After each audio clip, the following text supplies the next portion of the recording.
नमस्कार साथियों, स्वागत है आपका आज के नए सेशन में। दोस्तों, आज हम पढ़ने जा रहे हैं एक नया टॉपिक। आज का टॉपिक है संसद। ठीक है, तो पार्लियामेंट के बारे में हम आज डिस्कस करने जा रहे हैं और एग्जाम पॉइंट ऑफ व्यू से जितने भी इंपॉर्टेंट पॉइंट हैं, बहुत सारे एग्जाम्स में जो पूछे गए हैं उनसे रिलेटेड चीज़ें पढ़ते हैं। चलिए शुरू करते हैं।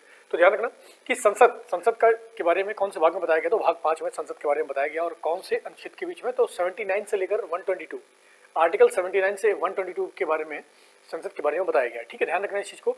अच्छा, संसद के अंग कितने होते हैं, तो 3 अंग होते हैं। एग्जाम में बहुत बार पूछा गया है, बहुत सारे एग्जाम्स में यहाँ से क्वेश्चन बना है कि संसद के कितने अंग होते हैं। तो संसद के 3 अंग होते हैं। एक हमारा कौन सा होता है एक होता है लोकसभा, एक होता है राज्यसभा और तीसरा होता है राष्ट्रपति। ध्यान रखना, ठीक है। अच्छा, राष्ट्रपति क्या है ना कि संसद के अंदर ना बैठता है ना बोलता है, लेकिन उसका एक अभिन्न अंग है। ठीक है, तो हम इसको ध्यान रखेंगे कि राष्ट्रपति भी संसद का अंग होता है, लोकसभा राज्यसभा तो है ही।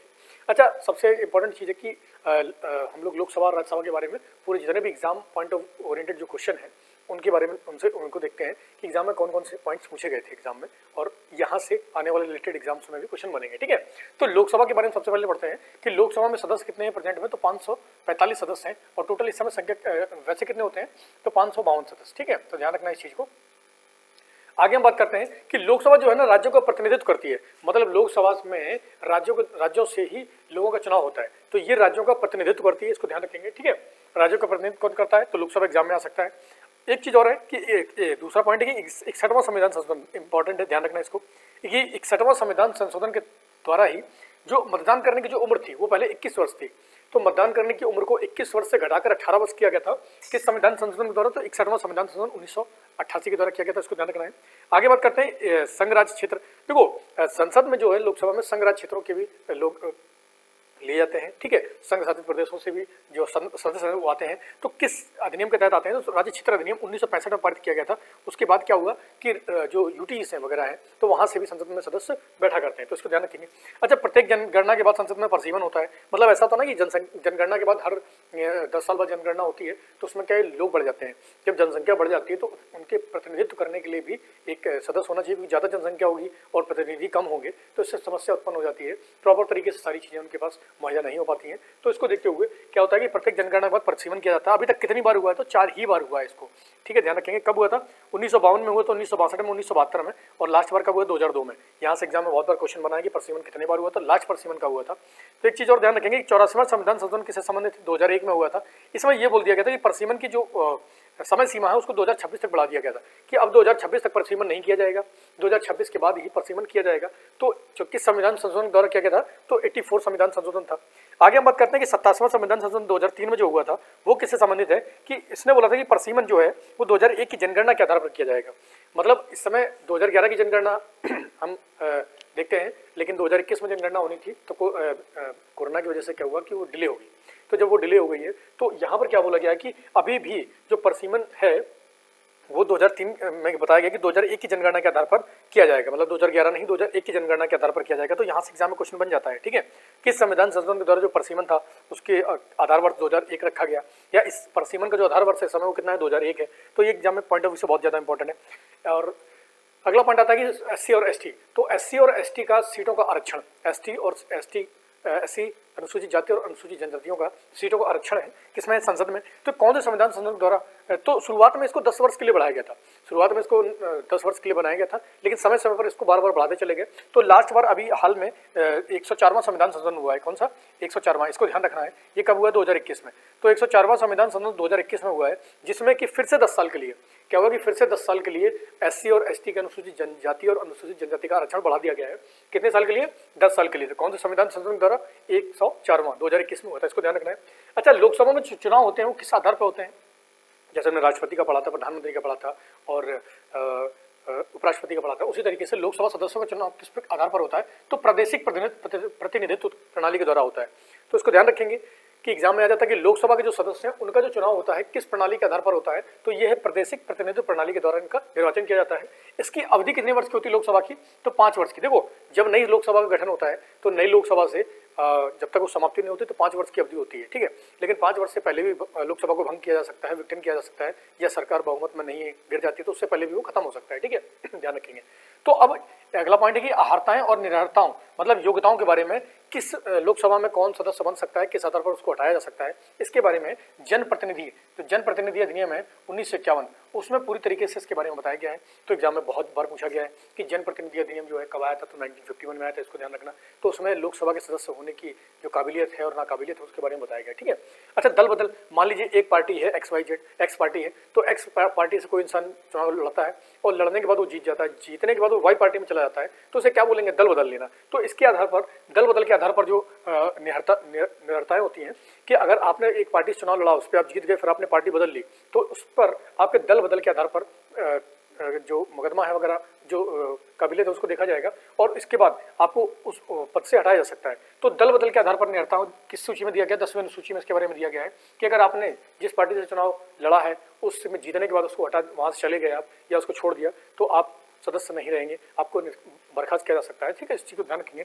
आगे एक बहुत इंपॉर्टेंट पॉइंट है कि बिना शपथ सदन में बैठने पर, अगर कोई भी व्यक्ति है बिना शपथ के अगर सदन में बैठता है, कि मान लीजिए शपथ नहीं ली, वो जीत तो गया है लेकिन उसने शपथ नहीं ली, शपथ के बिना ही बैठ गया है, या तो उसके ऊपर 500 रुपये पर डे का जुर्माना लगेगा। ये भी बहुत बार एग्जाम में पूछा गया है। तो 500 रुपये पर डे का उसके ऊपर जुर्माना लगेगा। वेतन भत्तों की बात करते हैं तो वेतन और भत्ते जो हैं वो संसद निर्धारित करती है। तो जो सांसद होते हैं उनके वेतन भत्ते कौन निर्धारित करता है, संसद निर्धारित करती है, ठीक है। अच्छा, एक चीज और है कि संविधान में पेंशन देने का प्रावधान नहीं है, संविधान में पेंशन का प्रावधान नहीं है, लेकिन इस समय प्रेजेंट में पेंशन उन्हें दी जाती है, लेकिन संविधान में इसका उल्लेख नहीं, एग्जाम में आ जाता है। तो पेंशन प्रावधान किसमें है, संविधान में नहीं, लेकिन दिया जाता है इस समय। अच्छा, संयुक्त बैठक कौन बुलाता है संसद की, तो संयुक्त बैठक बुलाता तो राष्ट्रपति है, लेकिन उसकी अध्यक्षता कौन करता है, लोकसभा अध्यक्ष करता है। इसको ध्यान रखना, बहुत बार एग्जाम में पॉइंट पूछा गया है, बुलाता कौन है और अध्यक्षता कौन करता है। अच्छा, कोई विधेयक धन विधेयक है तो ये कौन तय करता है, ये लोकसभा अध्यक्ष तय करता है। कौन तय करता है, लोकसभा अध्यक्ष। अच्छा, किसकी अनुमति से आता है धन विधेयक, तो वो राष्ट्रपति की अनुमति से आता है। इसको बहुत ज्यादा इंपॉर्टेंट पॉइंट है, ध्यान रखना है। बच्चे यहाँ पर बहुत कंफ्यूज होते हैं कि बुलाता कौन है, धन विधेयक जो है अध्यक्षता कौन करता है, और धन विधेयक के लिए आह्वान कौन करता है, मतलब कोई विधेयक धन विधेयक है ये तय कौन करेगा, लोकसभा अध्यक्ष, ठीक है। और किसकी अनुमति से आता है, तो राष्ट्रपति की। अच्छा, अध्यक्ष जो होता है लोकसभा का वो कार्य मंत्रणा समिति का अध्यक्ष होता है, स्वतः ही बन जाता है, और नियम समिति का अध्यक्ष कौन होता है, लोकसभा अध्यक्ष। तो ये बहुत मोस्ट इंपॉर्टेंट पॉइंट, इसको ध्यान रखना, एग्जाम पूछा गया। अब बात करिए लोकसभा अध्यक्ष का जो वरीयता क्रम है ये किसके बराबर होता है, तो भारत के मुख्य न्यायाधीश CJI ऑफ इंडिया, भारत के मुख्य न्यायाधीश के बराबर इसका जो होता है पद होता है, 7वें स्थान पर होता है। अगर वरीयता क्रम में देखा जाए तो ये 7वें स्थान पर होता है, ठीक है। इस चीज को ध्यान रखेंगे, CJI के बराबर। आगे बात करते हैं कि मान लीजिए लोकसभा का अध्यक्ष नहीं है तो उसकी अनुपस्थिति में कौन कार्यभार संभालेगा, तो उसकी अनुपस्थिति में उपाध्यक्ष कार्यभार संभालेगा। अच्छा, उपाध्यक्ष का जो पद है इसको जो उद्भव हुआ था वो 1921 में हुआ था, ठीक है, 1921 में हुआ था। और 11वीं लोकसभा से एक चीज और इसमें कर दी गई थी अध्यक्ष और उपाध्यक्ष में, 11वीं लोकसभा से, कि जो अध्यक्ष होगा वो तो होगा जो बहुमत दल का नेता है, जो उपाध्यक्ष होगा वो होगा विपक्षी दल का, ठीक है। कब से किया गया था, 11वीं लोकसभा से। तो कमेंट करके बताएंगे जल्दी से कि 11वीं लोकसभा का कार्यकाल कब से कब तक था, ठीक है। तो जल्दी से आगे बढ़ते हैं, आगे करते हैं कंप्लीट। हाँ जी, तो 11वीं लोकसभा से क्या हुआ था कि 11वीं लोकसभा में ये प्रावधान किया गया कि जो सत्ताधारी दल का नेता होगा वो अध्यक्ष रहेगा, और जो विपक्ष के दल का होगा वो कब क्या रहेगा, उपाध्यक्ष रहेगा, ठीक है। इस चीज को ध्यान रखना, एग्जाम पॉइंट ऑफ व्यू से बहुत इंपॉर्टेंट है। तो आगे हम बात करते हैं अगला कि केंद्रीय विधानसभा में, ध्यान रखना कि केंद्रीय विधानसभा में पहला निर्वाचित अध्यक्ष कौन था, तो विट्ठल भाई पटेल। तो विट्ठल भाई जो पटेल थे वो केंद्रीय विधानसभा में पहले निर्वाचित सदस्य हुआ करते थे, ठीक है, पहले सदस्य बने थे ये। उपाध्यक्ष कौन बना था, तो अनंत अयंगर। ये बहुत मोस्ट इंपॉर्टेंट पॉइंट है, यहाँ से बहुत बार एग्जाम पूछा गया है, मोस्ट इंपॉर्टेंट है ये, ठीक है। अनंत अयंगर, सयानाम अयंगर, ठीक है। तो अनंत अयंगर जो थे वो पहले उपाध्यक्ष थे, और पहले अध्यक्ष कौन थे, केंद्रीय विधानसभा के, जो आधुनिक रूप हो जाता है तुम्हारा किसका, लोकसभा का, ठीक है। तो ये आपके कौन थे, विट्ठल भाई पटेल। अच्छा, एक इंपॉर्टेंट पॉइंट जो एग्जाम में बहुत ज्यादा पूछते हैं कि सामयिक अध्यक्ष कौन होता है, तो ध्यान रखना जब लोकसभा खत्म होती है, एक लोकसभा खत्म हो जाती है, नए लोकसभा का चुनाव हो जाता है, तो उसके बीच का जो समय होता है उसके बीच में अध्यक्षता कौन करेगा, और जो नए सदस्य आएंगे उन नए सदस्य को शपथ कौन दिलाएगा, तो उस कौन दिलाता है, सामयिक अध्यक्ष दिलाता है। अच्छा, सामयिक अध्यक्ष की नियुक्ति कौन करता है, तो नियुक्ति करता है राष्ट्रपति। ये पॉइंट बहुत इंपॉर्टेंट है क्योंकि डीपली बहुत ज्यादा पूछते हैं आजकल एग्जाम में, तो इसको ध्यान रखना कि सामयिक अध्यक्ष कौन होता है। तो पुरानी लोकसभा और नई लोकसभा के बीच का जो समय होता है उनको देखने का काम सामयिक अध्यक्ष करता है, इसको शपथ राष्ट्रपति दिलाता है, और जब नया लोकसभा अध्यक्ष चुन लिया जाता है सदस्यों के बीच में तो ये पद स्वतः ही समाप्त हो जाता है, ठीक है।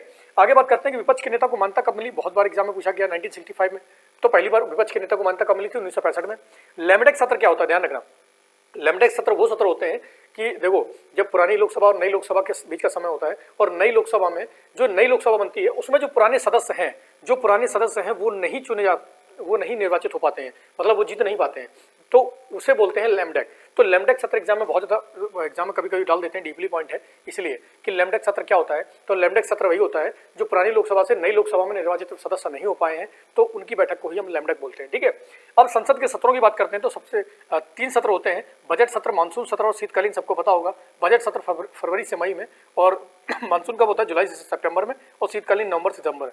जल्दी से कमेंट करके बताएंगे सबसे जो बड़ा सत्र होता है वो कौन सा है, सबसे छोटा सत्र कौन सा होता है। अच्छा, कुछ पॉइंट हैं एग्जाम में, बहुत ज़्यादा एग्जाम ओरिएंटेड बहुत पूछे जाते हैं कि इनका मतलब क्या होता है। तो सत्रावसान का मतलब क्या होता है, ध्यान रखना कि सत्र खत्म हो गया है, मतलब सत्रावसान का मतलब होता है कि सत्र खत्म हो गया, मतलब कि बजट सत्र पूरा हो गया, उसे बोलते हैं हम सत्रावसान, ठीक है। तो ये पॉइंट है, एग्जाम में बहुत पूछते हैं, तो बच्चे इसमें गलतियां कर देते हैं, कुछ उल्टा सीधा करके आ जाते हैं, तो ये करना नहीं, ठीक है। विघटन का मतलब क्या होता है, ध्यान रखा, विघटन का मतलब होता है शॉर्ट में समझो कि जीवन काल समाप्त होना। विघटन का मतलब क्या है, जीवन काल समाप्त होना, मतलब जब एक लोकसभा पूरी तरीके से खत्म हो जाती है, 5 साल कार्यकाल पूरी कर लेती है या लोकसभा को भंग कर दिया जाता है, उसे हम बोलते हैं विघटन होना, मतलब कि उसका जीवन काल ही समाप्त हो गया है, अब एक नई लोकसभा बनेगी। तो इस समय कमेंट करके बताएंगे इस समय कौन सी लोकसभा चल रही है, ठीक है। अच्छा, गणपूर्ति के बारे में एग्जाम पूछा था, कौन सा हिस्सा, बहुत सारे एग्जाम में यहाँ से पूछा गया, तो 10वां हिस्सा, मतलब सदन का, लोकसभा में जितने मेंबर हैं उसका 10वां हिस्सा, राज्यसभा में जितने मेंबर हैं उसका 10वां हिस्सा जब प्रेजेंट होगा उसके बाद ही सत्र आगे बढ़ेगा। तो लोकसभा में कितने सदस्य हैं, 55 प्रेजेंट होने चाहिए, और राज्यसभा में कितने, 25। तो ध्यान रखो, ये सारे पॉइंट बहुत ज़्यादा इंपॉर्टेंट है, इनको लगातार रिवीजन करके जाओ, हजारों बार ये एग्जाम में पूछे गए हैं, किसी भी एग्जाम का प्रीवियस उठा के देख लेना, यहाँ से क्वेश्चन बनते हैं, तो लगातार मेहनत करते रहो इस तरीके से। अब कुछ जो इंपॉर्टेंट पॉइंट हुआ हम अगले वीडियो में पढ़ाएंगे, क्योंकि लंबा ना हो इसलिए शॉर्ट वीडियो बनाओ, शॉर्ट में पढ़ो, ठीक है। तो आज के लिए इतने, बहुत लगातार मेहनत करते रहो, 2023 में बहुत सारे एग्जाम है, तो मेहनत करने की बहुत ज़्यादा जरूरत है, ठीक है। आज या कल में शायद अनाउंस कर दिया गया है, ग्रुप डी का रिजल्ट भी आ रहा है, तो ऐसे ही जो जिन्होंने मेहनत करी है वो आगे निकलेंगे। जिन्होंने, ऐसा होता है ना कि मेहनत सब करते हैं बराबर, हो सकता है कि 1-2 क्वेश्चन गलत हो जाते हैं, तो अभी रुकने की जरूरत नहीं है, जो हो जाएगा तो उनके लिए बढ़िया है, जो नहीं होगा तो आगे मेहनत करते रहेंगे। तो लगातार मेहनत करो, लगातार पढ़ाई करो इस तरीके से, तो लगातार इसको रिवीजन करते रहो, 1-2 बार वीडियो देखो और खत्म, ठीक है। तो आज के लिए इतनी बहुत है, जय हिंद।